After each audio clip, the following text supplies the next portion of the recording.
प्यारे बच्चों, एक खूबसूरत रंगों से भरा हुआ जंगल था जहाँ 3 अच्छे दोस्त रहा करते थे। एक शरारती तोता, एक चालाक गिलहरी और एक नरम दिल हाथी। तीनों हमेशा साथ खेलते, हंसते और जंगल में खूब मजे करते थे।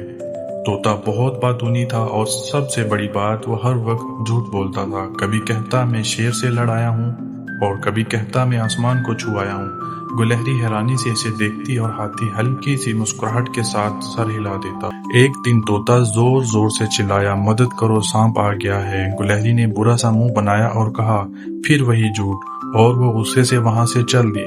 हाथी ने सर हिलाया और नरम लहजे में बोला, तोते ऐसा नहीं करते यार। लेकिन इस बार खतरा वाकई था। एक सांप चुपके चुपके झाड़ियों से निकलकर तोते की तरफ बढ़ रहा था।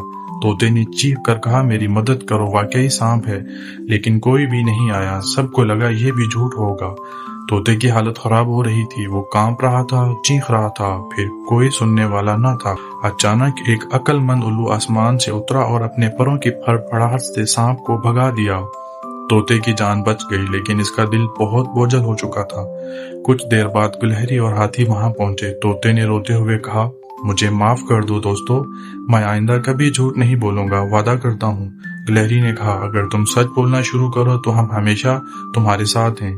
तीनों दोस्त गले लग गए। जंगल फिर से रोशन हो गया और सब ने सीखा, हमेशा सच बोलना चाहिए।